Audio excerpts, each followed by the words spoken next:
नमस्कार. यलगार न्यूजमध्ये आपले स्वागत. मिरज तालुक्यातील बेळंकी येथील एकाच ऊसतोड मजूर पुरवण्यासाठी म्हणून पैसे घेऊन त्याची फसवणूक करण्यात आली आहे.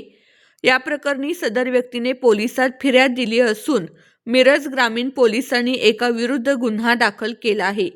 फेब्रुवारी 2022 ते एप्रिल 2023 या कालावधीत मिरज तालुक्यातील बेळंकी येथे ही घटना घडली आहे. या प्रकरणी दिनांक 1 डिसेंबर रोजी पोलिसात फिर्याद देण्यात आली आहे.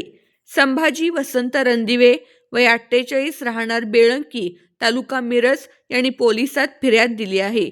किरण बालाजी कुराडे वय 26 राहणार अर्नी धाराशिव याच्या विरुद्ध गुन्हा दाखल केला आहे.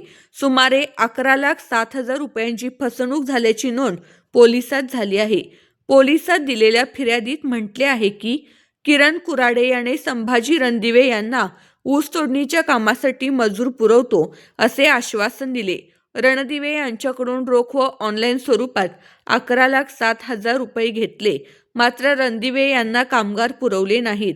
कामगार पुरवतो असे आश्वासन देऊन पैसे घेऊन कामगार पुरवठा न करता फसवणूक करून सदर रकमेचा अपहार केल्याची फिर्याद पोलिसात देण्यात आली आहे. मिरज ग्रामीण पोलिसांनी या फिर्यादीनुसार गुन्हा दाखल केला असून पुढील तपास करत आहेत.